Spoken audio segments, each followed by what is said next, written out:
Oke, Assalamualaikum warahmatullahi wabarakatuh. Balik lagi bareng gue, Fahmi. Dan pada kali ini, kembali, gue akan mengangkat sebuah cerita cukup mengerikan, teman-teman. Dimana pada kisah kali ini, gue akan mengangkat kisah tentang santet. Dan ini merupakan based on true ya, merupakan diangkat dari sebuah kisah nyata yang diangkat oleh akun X Twitter @bangben_illustration. Sebelum gue mulai ini ceritanya, buat kalian yang baru join channel gue, tolong bantu subscribe, like. Oke, tanpa berlama-lama waktu, gue akan mulai ceritanya. Jadi, cara masalah santet itu memang sesuatu yang penuh dengan TK dan TK, teman-teman. Cuman dalam kali ini, memang tidak semua ya. Artinya, di dalam dunia bisnis itu mungkin hal seperti ini tuh ada gitu ya. Apalagi dalam cerita ini adalah kehidupan di sebuah pasar ya. Sebuah pasar di mana memang banyak sekali perkumpulan manusia dalam pasar. Bahkan kalau tidak salah ada hadis Nabi yang menyatakan seburuk-buruknya tempat adalah pasar. Kalau gua salah, tolong dikoreksi. Oke, kita lanjut lagi. Jadi, mengawali dari cerita ini, kita sebut saja orang itu Pak Sucipto. Jadi Pak Sucipto ini adalah seorang pedagang kelontong di sebuah pasar. Ya pedagangnya sih nggak terlalu besar ya, standar lah, toko-toko standar. Cuman memang di awal-awal dia berdagang itu nggak terlalu rame, kayak agak sepi lah. Cuma dia menggunakan trik yaitu dia memberikan hadiah ketika di hari-hari atau momen tertentu seperti di Lebaran atau di hari-hari raya. Dan dia memberikan harga yang cukup miring, alias harga yang murah dibandingkan toko-toko yang lainnya. Inilah yang bisa menarik para pelanggannya. Berjalannya waktu, memang ada beberapa, nggak hanya Pak Sucipto aja di pasar itu ya, ada beberapa orang yang berdagang di situ. Jadi secara nggak langsung di situ ada persaingan tentunya. Nah, ada itu sekitar 2 atau 3 toko ke depan atau 4 ke samping Pak Sucipto itu ada toko saingan Pak Sucipto. Pak Sucipto juga awalnya nggak pernah mempercayai, bahkan dia nggak percaya ada yang namanya santet, istilah seperti itu. Nah, di suatu ketika itu dia menemukan semacam kayak taburan bunga dan tanah basah yang ditebar di sekitar toko atau warungnya. Karena dia waktu itu nggak percaya, pada akhirnya ya dianggap biasa aja gitu kan. Cuman Pak Sucipto dia sempat bilang waktu itu emang ya nggak sekali lah, ya udah pokoknya dia air kesel. Dia sampai bilang kayak gini, "Podo wae, podo podo wae aku ladeni." Kurang lebih kayak gitu. Kalau gua salah tolong dikoreksi.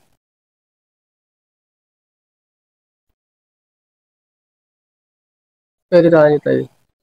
Nah, setelah dia ngomong kayak gitu tuh tiba-tiba besoknya dia sakit, teman-teman. Dia sakit, terus dia sempat muntah darah. Muntah darah cukup banyak saat itu. Dan dia tuh lumpuh, kakinya nggak bisa jalan. Disitulah mulai kejadian aneh dialami. Dan berselang nih 10 hari setelah kejadian dia sakit, itu istrinya demam tiba-tiba, dan di hari ke-11 itu wafat atau meninggal dunia.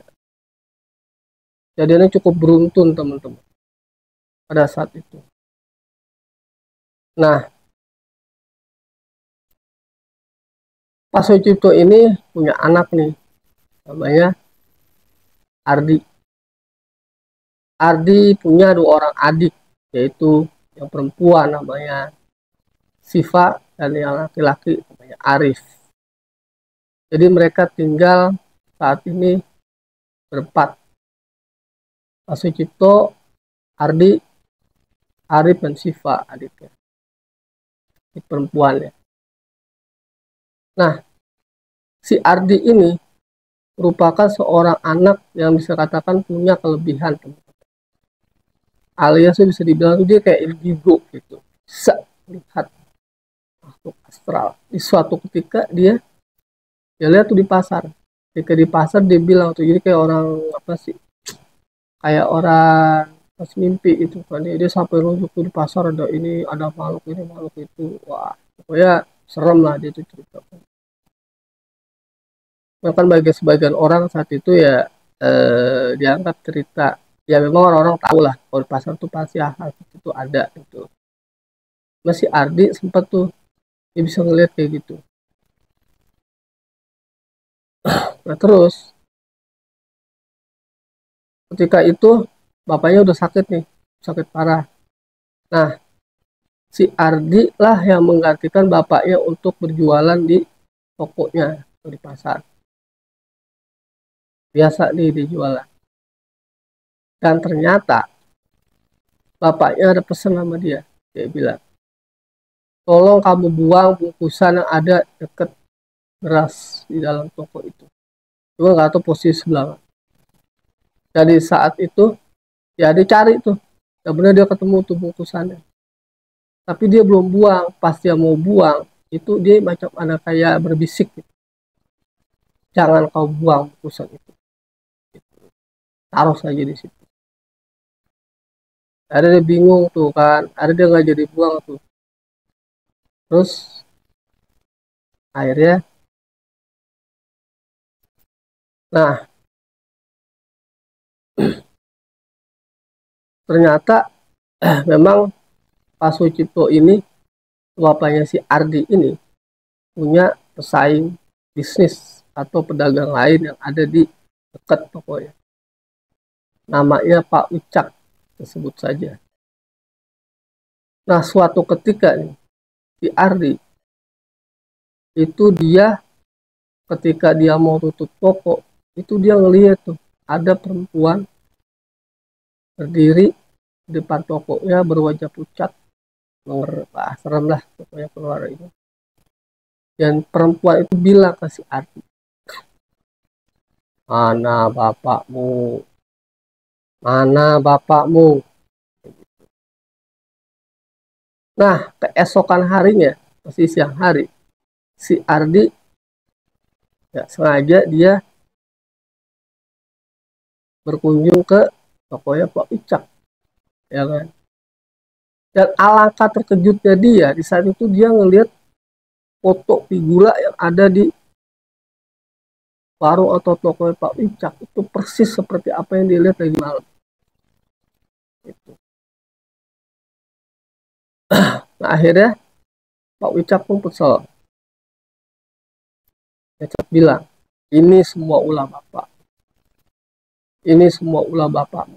Si Ardi nggak ngerti. Oh, ulah bapak. Dalam hati dia orang bapak aja sakit sekarang kan gitu. Dan ternyata teman-teman, jadi Pak Icak ini bisa dikatakan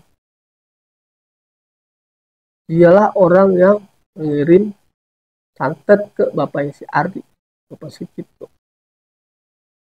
Karena ketika itu bapaknya si Ardi ini, dia juga udah kasarannya main dukun lah istilahnya, dukun, dan seperti itulah, bermain dengan hal santet. Nah, ketika itu mengenai anaknya Pak Wicak dan akhirnya sampai meninggal. Nah, di balik itu Pak Wicak, karena dia punya anak perempuan satu-satu, ya, otomatis dia merasa ada dendam sangat kepada bapaknya si Ardi, ya kan. Nah, akhirnya Pak Wicak ini balas dendam nih ceritanya, ya kan. Balas dendam, si Ardi belum tahu nih bahwa bapaknya juga punya seperti itu gitu, dan bermain istilahnya main goib, main itulah, main makhluk halus gitu, kayak santet gitu, ilmu penglaris segala macam tuh si Ardi itu belum tahu lah, belum seperti itu. Nah, terus karena Pak Wicak kesel dan dendam sama bapaknya si Ardi, ya kan, dan akhirnya dia mencari dukun, cari tuh dukun, ya, ketemu nih dukun yang paling kuat, ya kan? Dukun yang paling kuat dia ketemu, dan itu gua nggak tahu dah, dan cerita itu dukunnya itu di tanah Jawa atau di luar tanah Jawa ya. Dia dukun aja. Dia dukun, dukun kuat, dukun hebat lah kasarannya, itu dukun yang paling kuat ya, gitu. Sakti, ya kan. Dia bekerja sama tuh sama dukun. Ya. Nah, Pak Wicak ini balas dendam nih ceritanya sama bapaknya si Ardi. Balas dendam, akhirnya di bapaknya si Ardi itu disantet. Nah, santet yang digunakan Pak Wicak untuk menyantet bapaknya Ardi itu namanya santet Segoro Pitu. Artinya adalah santet 7 lautan. Sumpah, gua ngedenger kata-kata itu pas gua juga sempet nonton juga nih ya, sempet baca di threadnya, dan gua sempet nonton di YouTube channel lain. Ngeri teman-teman, asli. Santet Segoro Pitu, santet 7 lautan. Dan di mana nih pelakunya itu bertaruh nyawa, teman-teman. Artinya Pak Wicak juga melakukan itu, taruhan dia punya nyawa. Kasarannya, ya gua ngelakuin ini, taruhannya sama gua gitu. Gua juga bisa mati gara-gara ini, kurang lebih kayak gitu. Pak Wicak sampai berspekulasi senekat gitu, karena dia tadi dendam, ya kan. Nah, berjalannya waktu nih, santet lah bapaknya si Ati. Itu tadi dikirimi santet, dia sakit, lumpuh, karena di bapaknya si Ardi ini tadi dia eh, punya, asalnya tuh punya guru lah ya, punya guru, dan dia bisa menangkal. Gak kena tuh bapak si Ardi, akhirnya kena kepada istrinya, sorry, ibunya si Ardi, itu ceritanya. Dan akhirnya ibunya meninggal. Terus, nah ketika kondisi bapaknya sudah nggak berdaya, otomatis si Ardi lah yang membantu menggantikan posisi bapaknya di pasar. Saat itu si Ardi pergi ke pasar, biasa pada umumnya buka toko. Nah, cuma dia dilarang nih sama saudaranya, namanya Pak Desardi. Nah, dalam cerita ini cukup lucu sih, agak aneh. Pak Desardi ini sebenarnya juga dia kayak orang kurang suka melihat bapaknya si Ardi ini, Pak Sucipto ini, sukses lah, berhasil dalam bisnisnya gitu. Mungkin karena dia kasihan, udah parah gitu kan. Akhirnya si Ardi ini dibilangnya nih, kamu gak usah buka lagi itu toko, lebih baik kamu jualan di rumah saja, gitu kan, rumah saja. Nah, akhirnya ketika dia buka toko itu, tiba-tiba nih, ada seseorang datang. Tidak lain adalah Pak Wicak, pesaing bisnis dari Bapak. Dan dia seperti bilang si Ardi, kamu mau buka toko ini, kamu mau nasib kamu seperti bapakmu. Kurang lebih kayak gitu. Dengan ada, kurang lebih kayak ada tinggi lah kayak diancam. Dari situ si Ardi bingung. Akhirnya dia mengurungkan niatnya tuh dari buka toko ya. Dan suatu ketika itu dia eh, mendengar kayak ada suara gerakan kayak apa sih pasukan rame-rame itu. Nah itu dia kaget ya. Nah setelah dia kaget dia ngeliat tuh di toko itu ada tikus mati yang dicabik-cabik tuh. Kurang lebih seperti itu. Dia sampai bingung tuh apaan ya. Oh iya gua ketinggalan. Jadi tadi yang gue cerita di awal sebelum si Ardi menemukan bungkusan itu, ini entah si Ardi atau entah bapaknya, dia menemukan sesajen yang isinya tulang belulang di toko ya, hari itu. Luar biasa itu. Itu di luar nalar dah istilahnya kayak gitu. Itu tadi yang pas lagi dia bilang kamu cari ada bungkusan keras. Besokannya pas dia lihat pagi, dia tuh bapaknya ngeliat ada sesajen tulang belulang di toko. Ngeri itu. Kita lanjut lagi tadi. Nah, terus ketika itu dia tadi ngelihat bangkai tikus ya udah dicabik-cabik lah ke orang hancur gimana sih bau. Jadi saat itulah si Adi juga nggak ngerti tuh kenapa dia bisa ngalamin seperti ini gitu kan. Karena santet si guru itu dia sepertinya dia kalau nggak salah ya yang sempat denger juga itu adalah santet yang menghabisi satu keluarga.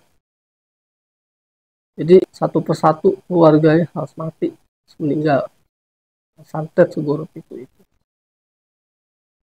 Nah, kita lanjut lagi. Akhirnya si Adi ini dinasehatin tuh sama Pak D-nya, Pak D Sardi, ya kan. Tapi ternyata nih Pak D Sardi ini ngasih tahu nih sama si Ardi. Di, jadi aku kasih tahu, ya Pak D, kamu tahu nggak ini kenapa bisa terjadi? Nggak tahu Pak D. Ini semua ulah bapakmu. Ya kaget tuh dia bilang, loh, kok bapak kan korban. Gitu, silaya gitu. Sekarang aku kasih tahu kamu, ya Pak D, ditanya sama Pak D. Bapakmu dulu itu sebelum dia sukses, dia pernah mendatangi seorang pun dia bekerja sama untuk memajukan usaha. Bilang nih, nama orang itu adalah tentu saja Bahdi, ya kan? Bahdi. Bahdi inilah yang membackup bapakmu saat itu ya, ketika dia lagi usaha di warungnya atau toko di pasar. Makanya tadi ketika dia dikirim santet atau apapun, itu pasti dilindungi lah kasarnya gitu sama ini Bahdi ini, guru spiritualnya bapaknya si Ardi. Nah, singkat cerita, waktu ketika di sebuah ruang di toko itu tuh dan toko ya bapaknya si Ardi itu ada satu ruang khusus lah kurang lebih. Dan itu emang nggak bisa dijangkau oleh siapapun kecuali bapaknya. Nah, Pak Desardi ini bilang sama dia, Ardi, coba kamu buka itu ruangan yang ada di dalam warung atau toko. Cari kuncinya sampai ketemu, kamu buka biar kamu tahu. Cari nih sama si Ardi. Ternyata ketemu nih kan kuncinya, buka nih. Dan saat dibuka, alangkah terkejutnya si Adi melihat apa yang dia tidak pernah bayangkan. Jadi ya itu banyak barang-barang klinik di dalam ruangan itu. Ya mungkin keris atau raja atau apa, tahu lah, pokoknya barang-barang klinik. Dan dia menemukan nama orang dan nomor telepon. Nama itu adalah Mbah Di yang tadi diceritain sama Pak Desardi, guru atau dukun atau spiritualnya Bapak si Adi. Mbah Di ada nomor teleponnya. Langsung tuh dibilang sama Pak Desardi, Ari, kamu telepon Mbah Di segera. Nah, di waktu yang bersamaan, ternyata adiknya si Ardi ini jatuh sakit, yaitu si Siva yang perempuan. Si Siva sakitnya awalnya kejang-kejang kayak ibu ya gitu kan, panas. Dan tiba-tiba gue nggak tahu ya dari mana asalnya gitu ceritanya. Jadi adiknya ini sempat tertusuk benda di bagian leher dan akhirnya meninggal, wafat. Nah, dia disuruh telepon si Mbah Di ini nih, disuruh menanyakan gitu, lebih kayak gitulah. Ditelepon lah nih Mbah Di. Pas dia telepon nih si Ardi itu yang angkat perempuan. Tahu gak kalian jawaban? Satu dia bilang, ini semua ulah bapak. Pernyataan yang sama dilontarkan seperti itu. Akhirnya dia, gua tahu nih, dia dikasih tahu sama Mbah Di atau sama Pak Desardi buat menyelesaikan atau menghilangkan santet segoro itu. Nah, jadi dia dibilang cara menghilangkannya itu, karena ini santet yang sangat mematikan, tanggung jawab. Jadi itu dia harus ruat atau dia mengambil 7 titik air laut yang ada di Tanah Jawa, laut yang terkenal laut yang angker atau gimana gitu ya. Itu syaratnya. Dan itu saya dapat 7 air itu diruat, diiniin ke bapaknya nih, bapaknya si Ardi itu diruat lah, mandiin gitu lah kira-kira ya. Itu obatnya tuh supaya dia terlepas dari santet segoro itu. Nah akhirnya karena saat itu si Ardi yang paling besar, akhirnya dialah yang berangkat bersama adiknya si Arif. Itu kan, si Arif. Pergilah dia mencari air di 7 titik laut itu. Berdasarkan petunjuk tadi mungkin Bahdi yang bikin ya, atau bisa juga Pak Desa. Begitu dia, dia pergi. Berapa aja ketemu 7 laut itu. Dan ketika dia mau ngambil air, itu nggak mudah teman-teman. Itu ada ritual khusus. Dimana dia diganggu oleh makhluk-makhluk goib penunggu dari laut. Ya, ada yang bentuknya kuntilanak lah, genderuwo lah, pocong lah, apalah, dedemit lah. Jadi setiap laut yang mau diambil airnya itu nggak mudah. Dan si Ardi berhasil mengelabuhi makhluk-makhluk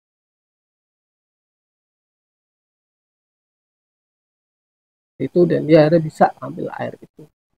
Bahkan nih, yang gue sempet denger juga dari sebelah. Jadi si Ardi ini dibantu oleh perempuan yang dia sih ngakunya adalah dari pantai laut selatan. Entah itu siapa, nggak tahu deh. Pokoknya kalau dia kayak. Nah, akhirnya dia dapat diruat ke bapak. Ya, diruat. Dan setelah diruat dengan 7 air ini, bapaknya sembuh nih ceritanya. Terbebaslah dari santet segorok itu. Setelah dibersihkan atau diruat pakai 7 air laut yang harus dicari si Ardi ini. Nah, Mungkin ini bagian akhir ya cerita ini. Setelah itu bapaknya sembuh, sepertinya si Ardi ini tidak ingin lagi melanjutkan usaha bapaknya. Entah dia kemana, ya, aku juga nggak tahu.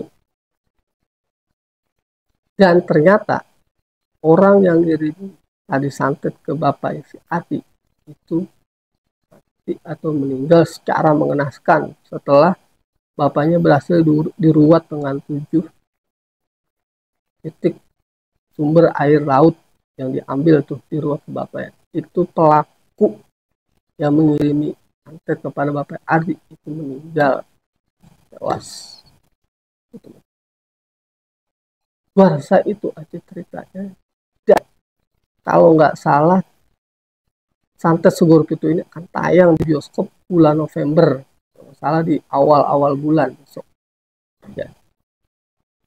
Itu aja, mungkin kalian bisa lebih asik lagi dapat vibesnya ketika kalian nonton di bioskop. Gitu kan. Makasih banyak buat Om atau Bang Ben Illustration telah memberikan cerita ini. Sebenarnya gue sih udah sempat waktu itu di YouTube-nya beliau, Bang, bilang gue izin ya, saya izin untuk angkat cerita ini ke channel saya. Makanya saat itu beliau belum balas, mungkin boleh kali. Makasih Om Ben, semoga Bang Ben semuanya sehat selalu kita semua. Dan terakhir adalah hikmah yang saya ambil adalah bahwa sesungguhnya kehidupan ini adalah ya sementara. Jadi kita hidup yang wajar-wajar saja, kita berusaha berbisnis apapun sah-sah aja.